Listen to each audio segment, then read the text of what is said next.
അല്ല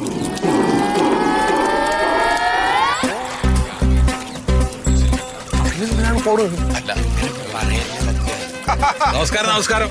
ഇലക്ഷൻ കാലമൊന്നും അല്ലല്ലോ, പാർട്ടിയുടെ പ്രമുഖരെല്ലാരും കൂടെ. അല്ല അതെന്താ അറിയോ മനോജ് സാറേ, പ്രധാനപ്പെട്ട ഒരു കാര്യം പറയാൻ വളരെ പ്രധാനപ്പെട്ട ഒരാളുടെ അടുത്ത് വരുമ്പോ പാർട്ടിയിലെ പ്രധാനപ്പെട്ട എല്ലാവരും വേണല്ലോ. അപ്പൊ പിരിവാണല്ലേ? എത്രന്ന് വെച്ചാ പറഞ്ഞോ പറഞ്ഞോ പറഞ്ഞോ. അല്ല പിരിവെന്ന് പറയരുത്.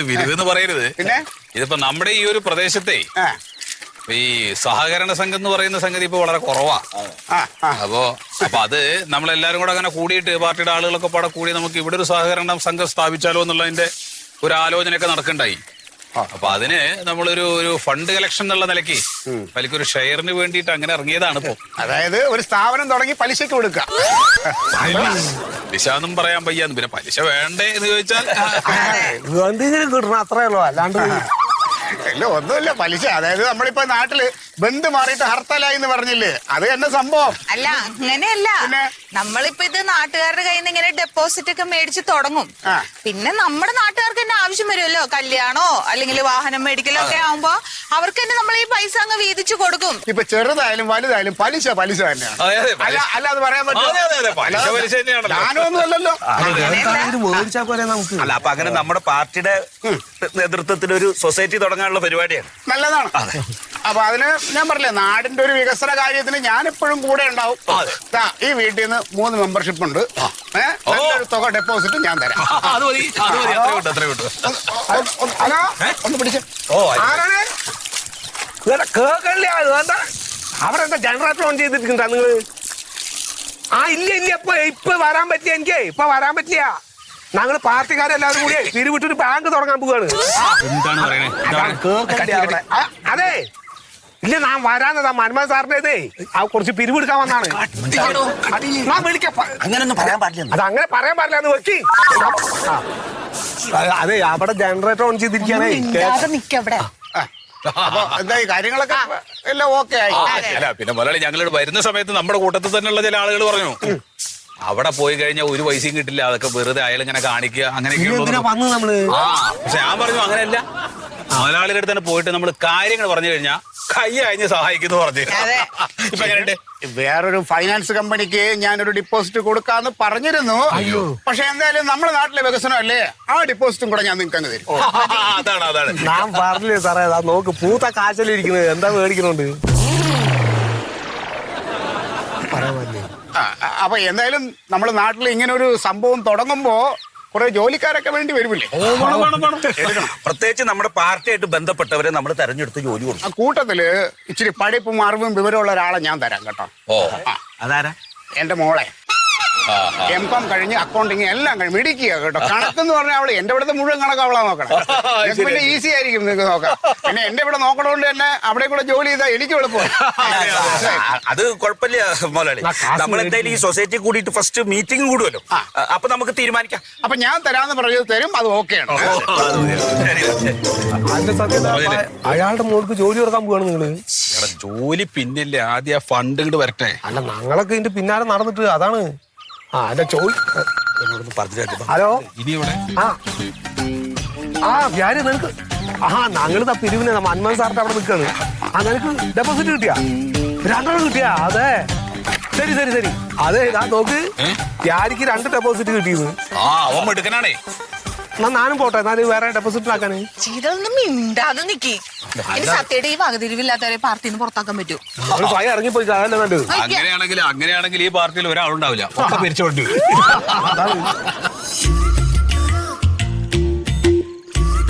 ഞാൻ വിചാരിച്ചാലല്ല എന്തും നടക്കും.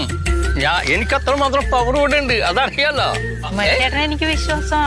സുമേഷ് ഏട്ടാ, നിങ്ങൾ ഈ പാർട്ടിയുടെ തലമൂത്ത നേതാവായിട്ട് അവിടെ ഇവിടെ ഇങ്ങനെ വർത്തമാനം പറഞ്ഞു, ഞങ്ങളുടെ കൂടെ ഒന്നും വരണ്ട. അല്ല ഞാൻ ഈ ഇതിനായിട്ട് സംസാരിച്ചോണ്ട് 9 മണിക്ക് അവിടെ പാർട്ടി ഓഫീസിൽ വരാൻ പറഞ്ഞല്ലേ? ഒന്നാണ് വേഗം പറഞ്ഞു, കുറെ വീട് കൂടി പോകണ്ട. അങ്ങനെ ഇതിനെക്കാട്ട് സംസാരിക്കണ്ടേ? നിങ്ങൾ ഇങ്ങനെയൊക്കെ പറഞ്ഞു പോലെ ഞാൻ എന്താ ചെയ്യണ്ടേ? ഇതിന്റെ കാര്യം പറഞ്ഞാണ്, സാമ്പത്തിക കാര്യം പറഞ്ഞതാണ്. എന്ത് സാമ്പത്തിക കാര്യം? കുടുംബശ്രീയുടെ ബാങ്ക് അക്കൗണ്ട് ഉണ്ടല്ലോ, അത് നമ്മുടെ ബാങ്കിലേക്ക് മാറ്റാൻ വേണ്ടി ഞാൻ പറഞ്ഞുകൊണ്ടിരിക്കുകയായിരുന്നു. ചേച്ചി കുടുംബശ്രീയിലുണ്ടാ? ഇല്ല. അന്ന പോയിക്കോ. അതെ കുടുംബശ്രീയുടെ ഹലോ ഇവിടെ കുടുംബശ്രീയുടെ CDS മീറ്റിംഗ് വിളിക്കൂലേ? ഉവ്വ. അപ്പൊ അതിൽ ഞാൻ പങ്കെടുക്കുന്നുണ്ട്. ആ കാര്യങ്ങളൊക്കെ ഞാൻ ചെയ്തോളാം. ഇപ്പൊ ഞങ്ങളുടെ കൂടെ വാ. അല്ല അപ്പൊ അത് എന്റെ സുമേഷേട്ട വെറുതെ അല്ല നിങ്ങളൊന്നും പാർട്ടിയിൽ ഗതി പിടിക്കാത്തത്. എത്ര കാലം ഇങ്ങനെ നടക്കാൻ തുടങ്ങിയിട്ട് ബാങ്ക് എന്നൊക്കെ പറഞ്ഞ് ഞങ്ങളൊക്കെ സ്വപ്നാണ്. അറിയോ നിങ്ങക്ക്? എന്റെ സ്വപ്നമാണ്. നിങ്ങൾ വല്ലയിടത്ത് നടന്നിട്ടാ കാര്യം നടക്കണോ അല്ലേ? മര്യാദ അല്ലെങ്കിൽ ഞാൻ വീട്ടിൽ കൊണ്ടാക്കൂട്ടാ. നടന്നേ അങ്ങോട്ട്. ഞാനങ്ങോട്ട് വീട്ടിൽ കൊണ്ടാക്കണോ? ഞാൻ വീട്ടിൽ കൊണ്ടാക്കണം. പല്ലുകൂടി പോയി സ്വഭാവം മാറ്റിയില്ല. പാർട്ടി എന്ന് പറഞ്ഞ് ഇറങ്ങും, എന്നിട്ട് അവിടെ ഇവിടെ പഞ്ചാരടിച്ച് നടക്കാൻ വേണ്ടിട്ട്.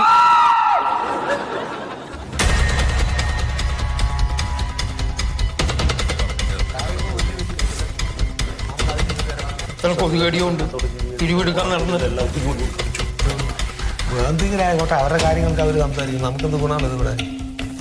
നിങ്ങളിങ്ങനെ ദേഷ്യപ്പെട്ട് മോറൊക്കെ വീർപ്പിച്ചിരുന്നിട്ട് എന്താ കാര്യം? വളരെ സന്തോഷിക്കേണ്ട ഒരു ദിവസമല്ലേ ഇന്ന്? ശരിയാണ്, നിങ്ങൾക്കൊക്കെ നല്ല നല്ല കാര്യങ്ങൾ നടക്കുമ്പോൾ ഞങ്ങളിങ്ങനെ പൊട്ടിച്ചിരിക്കാൻ. അതെ, നമ്മുടെ പാർട്ടിയുടെ വളരെ കാലത്തെ ശ്രമത്തിന്റെ ഫലമായിട്ടാണ് ഒരു സഹകരണ സംഘം രൂപീകരിച്ചിട്ടുള്ളത്. അതിന്റെ ആദ്യത്തെ ബോർഡ് മീറ്റിംഗ് ആണ് ഇന്ന് നടക്കുന്നത്. ഇതിന്റെ പുറകിൽ പ്രവർത്തിക്കുന്ന ആൾക്കാർക്കൊക്കെ ജോലി ഉണ്ടാവുന്നു. അതിന്റെ ഒരു കാര്യം പറഞ്ഞാലേ അതിന്റെ പിന്നാലെ നടന്നത്. അല്ലെ ശീതളൻ, നമ്മൾ കാലെടുത്ത് വെച്ചിട്ടല്ലേ ഉള്ളൂ. ആരെടുത്ത് വെക്കും? അല്ല, ഞാനൊരു കാര്യം ചോദിക്കട്ടെ. ഞാൻ BCom ഫസ്റ്റ് ക്ലാസ്സാ. എന്റെ അത്ര പോലും വിദ്യാഭ്യാസം ഇല്ലാത്ത ഇയാളെ ഇങ്ങനെ ഇവിടെ കയറ്റിയിരുത്തിയത് നിങ്ങള്? മണ്ടോദരി, നിങ്ങളുടെ എഡ്യൂക്കേഷനെ പറ്റിയിട്ടൊക്കെ എല്ലാ ആളുകൾക്കും അറിയുന്നതല്ലേ. നിങ്ങൾക്ക് ജോലിയുണ്ട്, പിന്നെന്താണ് പ്രശ്നം? എവിടെ ജോലിയുണ്ട്? എവിടെ ജോലിയുണ്ടെന്ന് പറയണേ. അതെ, കിട്ടും, തരുമല്ലോ, അവർ തരാന്ന് പറഞ്ഞല്ലോ. ഞങ്ങൾക്ക് ആരുടെ ശുപാർശയുടെ ആവശ്യമൊന്നുമില്ല. ഒന്ന് സൈലന്റ് ആയിരിക്കും. നമുക്ക് കാര്യത്തിലേക്ക് കടക്കാതെ നമ്മൾ തുടങ്ങിയിട്ട് നമ്മൾ ബോർഡ് മീറ്റിംഗ് ആരംഭിക്കുന്നേ ഉള്ളൂ. നമുക്ക് തീരുമാനങ്ങളൊക്കെ ഉണ്ടാക്കാം. അതിനാണല്ലോ നമ്മൾ ബോർഡ് മീറ്റിംഗ് കൂടുന്നത്. അതെ, നിങ്ങൾ തുടങ്ങുന്നതിന് മുമ്പ് എനിക്ക് ഒരു അഭിപ്രായമുണ്ട്. ഇനി ഇങ്ങനെയുള്ള മീറ്റിംഗ്, ഇങ്ങനെയുള്ള പരിപാടികൾ ഉണ്ടെങ്കിൽ ദയവ് ചെയ്ത് ഒരു കസേര എനിക്കൂടെ അവിടെ തരണം. കസേരയുടെ പൈസ ഞാൻ തരാം. എനിക്ക് കച്ചവടങ്ങളെ കൂട്ടത്തിരിക്കാൻ പറ്റില്ല.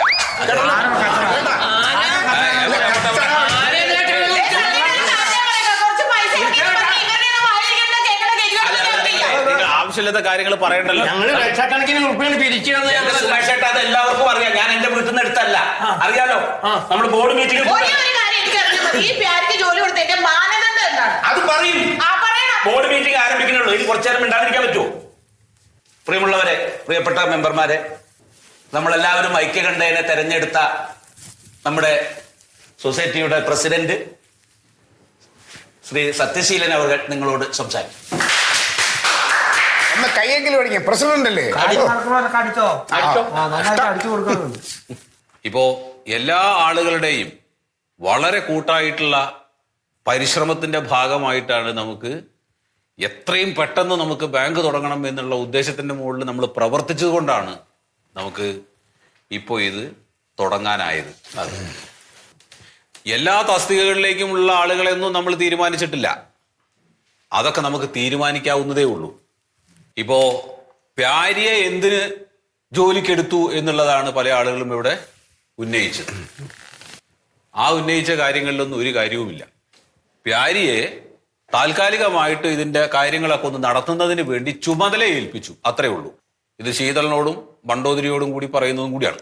അല്ല സത്യേട്ടാ, ഇങ്ങനെ ബഹുമാനപ്പെട്ട അംഗങ്ങൾക്ക് ബുദ്ധിമുട്ടുണ്ടെങ്കിൽ ഞാൻ ഉത്തരവാദിത്തത്തിൽ നിന്ന് മാറി നിൽക്കാം. പാർട്ടി പറയണ ഞാൻ അനുസരിക്കണമെന്നേ ഉള്ളൂ, അല്ലാതെ എനിക്കിതിലുള്ള ആഗ്രഹം കൊണ്ടൊന്നുമല്ല. അതെ അല്ലേ, ഒരു കാര്യം ചെയ്യും, ഇവിടെ വന്നിരിക്കും, ഞാനിരിക്കാം അവിടെ. അല്ലാണ്ട് എന്താണ് വേറെ അല്ല, പാർട്ടി പറയട്ടെ, പാർട്ടി തീരുമാനം എടുക്കട്ടെ, ഞാൻ അനുസരിക്കും.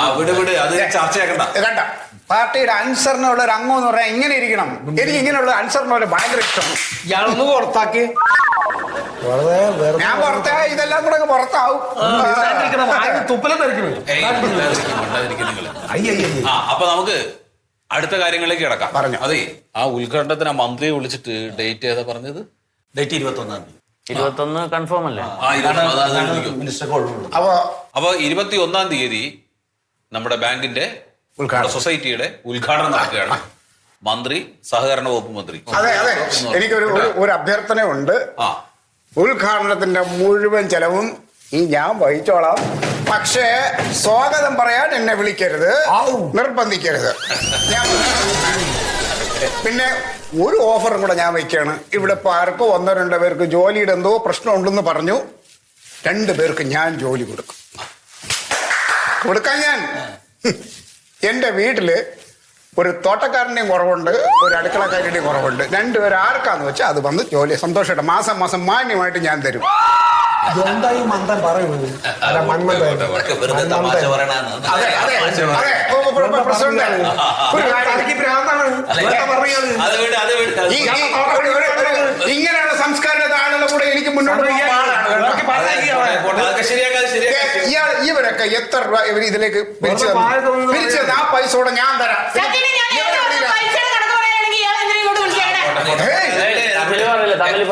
അതെ, ഈ പ്രാഥമിക ഘട്ടത്തിൽ നമ്മുടെ സൊസൈറ്റിയിലെ 2 പേർക്ക് ജോലി നൽകാനേ അനുവാദമുള്ളൂ.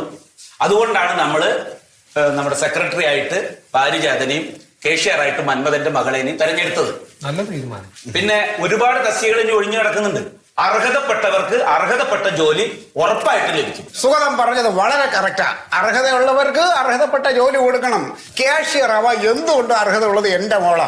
അവളെ പെറ്റിട്ടത് എന്നെ ക്യാഷിന്റെ പുറത്തല്ലേ. അന്ന് മുതൽ ക്യാഷ് എണ്ണി തുടങ്ങിയത് അവള്. ഇത്ര ക്യാഷ് ഉണ്ടെങ്കിൽ പിന്നെ എന്തിനാ ഈ നക്കാപ്പിച്ച ശമ്പളത്തിനും ഇടുന്നത് മോളെ? സേവനം, ഒരു സഹായം അത്രേ ഉള്ളൂ. നെഞ്ചത്ത് ചവിടാൻ വേണ്ടി പെറ്റിട്ടപ്പോ അവന് തുടങ്ങിയതാണ്. പെറ്റിട്ടപ്പോ ആണ്. എന്റെ രക്തം തിളക്കണുണ്ട്. എപ്പോഴും തിളച്ചിരിക്കണം. നമ്മുടെ ബാങ്കിന്റെ ഔപചാരികമായിട്ടുള്ള ഉദ്ഘാടനം 21-ാം തീയതി നടക്കുകയാണ്. ശരി, അപ്പൊ ഇനി വേറെ ഒന്നുമില്ലല്ലോ. അല്ല, ചായയും വടയൊക്കെ ഞാൻ അറേഞ്ച് ചെയ്തിട്ടുണ്ട്. എന്റെ കണക്കായിട്ടാണ്. എല്ലാരും കുടിച്ചിട്ട് വേണം പോവാൻ കേട്ടാ. നീ കുടിക്കില്ല? 2-3 വട വെച്ച് കഴിച്ചോട്ടെ.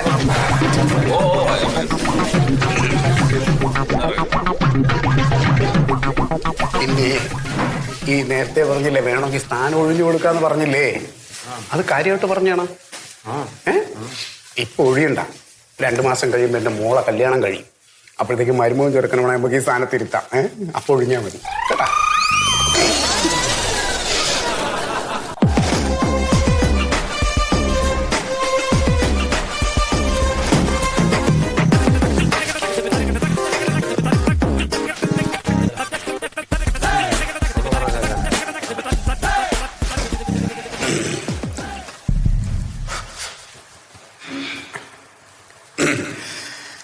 സ്നേഹമുള്ളവരെ, ഈ ചടങ്ങിന് സ്വാഗതം പറയുക എന്നുള്ള കർത്തവ്യമാണ് എന്നിൽ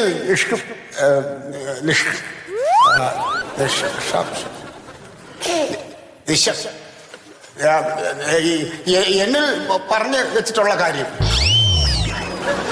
അപ്പോ വലിച്ചു നീട്ടില്ലാതെ തന്നെ ആ കർത്തവ്യത്തിലേക്ക് ഞാൻ കടക്കുകയാണ്. പൂച്ചമാന്തിക്കരയില് ഈ ഒരു സഹകരണ സംഘം ഒരു മണിയും കൂടാതെ ഒട്ടും കൂസലില്ലാതെ ഉദ്ഘാടനം ചെയ്യാമെന്ന് ഏറ്റ ബഹുമാനപ്പെട്ട നമ്മുടെ നാടിന്റെ പ്രിയങ്കരനായ ആദരണീയ സഹകരണ വകുപ്പ് മന്ത്രി മൊയ്തു സാറിനെ എന്റെ പേരിലും എന്റെ കുടുംബത്തിന്റെ പേരിലും ഇവിടെ ഇരിക്കുന്ന ഓരോരുത്തരുടെ പേരിലും നമ്മളെ സംഘത്തിന്റെ പേരിലും സ്വാഗതം ചെയ്തു കൊടുക്കും.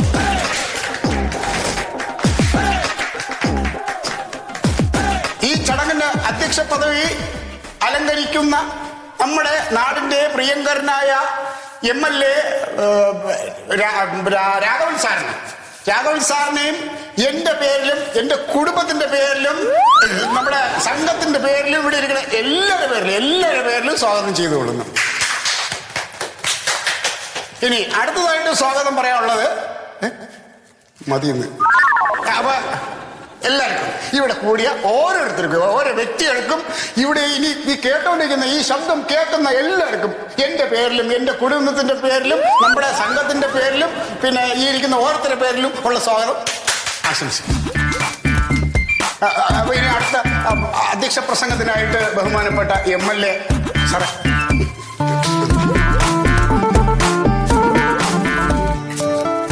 പ്രിയപ്പെട്ട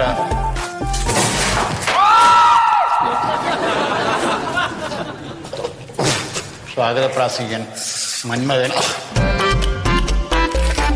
നമ്മുടെ ഉദ്ഘാടനത്തിനെത്തിയ നമ്മുടെ ബഹുമാനപ്പെട്ട സഹകരണ വകുപ്പ് മന്ത്രി മൊയ്തു അവർകൾ, ഈ പൂച്ചമാന്തിക്കര സഹകരണ സംഘം പ്രസിഡന്റ് സത്യശീലൻ സാർ, ഇന്നത്തെ ഈ മഹനീയ ദിവസത്തിൽ പൂച്ചമാന്തിക്കരയ്ക്ക് കരക്കാർക്ക് ആഹ്ലാദിക്കാനുള്ള വകയുണ്ട്. നമ്മളുടെ ചിരകാല സ്വപ്നമാണ് ഇന്ന് സാക്ഷാത്കരിക്കപ്പെടുന്നത്. അതുകൊണ്ട് തന്നെ മന്ത്രിക്ക് ഒരുപാട് പരിപാടികൾ പങ്കെടുക്കേണ്ടതുകൊണ്ടും ഇപ്പോൾ തന്നെ സമയം വൈകിയതുകൊണ്ടും ഞാൻ കൂടുതലായി ഇപ്പോഴൊന്നും സംസാരിക്കുന്നില്ല. നമ്മുടെ ബഹുമാനപ്പെട്ട മന്ത്രിയെ ഉദ്ഘാടന പ്രസംഗത്തിനായി ഞാൻ ക്ഷണിച്ചുകൊണ്ട് ഞാൻ എൻ്റെ വാക്കുകൾ അവസാനിപ്പിക്കും.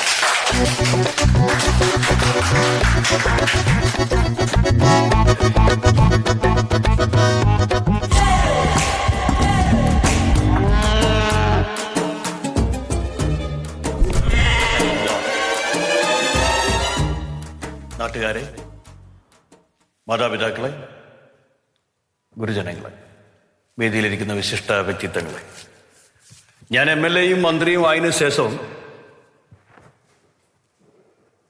ആദ്യമായിട്ട് ഈ നാട്ടിൽ വരികയാണ്. ഇവിടെ ഒരു സഹകരണ ബാങ്കിന്റെ ഉദ്ഘാടനം നടക്കുക. അതിൽ നമുക്ക് പെരുത്ത് സന്തോഷമുണ്ട്. ഇതിനു മുമ്പ് സദാശിവന്റെ നേതൃത്വത്തിൽ ഇവിടെ ഒരു ബാങ്ക് ബാങ്ക് എന്ന് പറയാൻ പാടില്ല, അതിപ്പോൾ റിസർവ് ബാങ്കിന്റെ അനുമതി ഇല്ല ബാങ്ക് എന്ന് പറയാൻ. പക്ഷെ വളരെ ഭംഗിയായിട്ട് ആ ബാങ്ക് നടന്നു പോകുന്നുണ്ട്. ഇപ്പൊ ആ സത്യശീലന്റെ നേതൃത്വത്തിലും അടുത്ത ബാങ്കിന്റെ പ്രവർത്തനം ഇവിടെ ആരംഭിക്കുകയാണ്. അല്ല, ചില ആൾക്കാർക്കൊക്കെ ഒരു സംശയം ഉണ്ടാവും, എന്തിനാണ് ഇങ്ങനെ അടുപ്പുകൂട്ടിയമാതിരി ബാങ്കുകൾ ഇങ്ങനെ വരുന്നത്? സംശയിക്കണ്ട, അത് വേണം. അങ്ങനെ മുക്കിന് മുക്കിന് ബാങ്കുകൾ വന്നാല് ജനങ്ങളെ സമ്പാദ്യശീലം വർദ്ധിക്കും, ജനങ്ങളെല്ലാവരും സാമ്പത്തിക ഭദ്രത ഉള്ളവരായി തീരും. അപ്പൊ ഞാൻ കൂടുതൽ പറഞ്ഞ് നിങ്ങളെ ദീർഘിപ്പിക്കുന്നില്ല. എല്ലാവിധ ആശംസകളും ഈ പുതിയ ബാങ്കിന് ഞാൻ നേരുന്നു, സത്യശീലന്റെ പിന്നണിയിലുള്ള എല്ലാവർക്കും. ഒപ്പോ വളരെ സന്തോഷപൂർവ്വം പൂച്ചമാന്തിക്കര സഹകരണ സംഘത്തിന്റെ ഉദ്ഘാടനം ഞാൻ നിർവഹിച്ചിട്ട് അറിയിക്കണം. നന്ദി, നമസ്കാരം.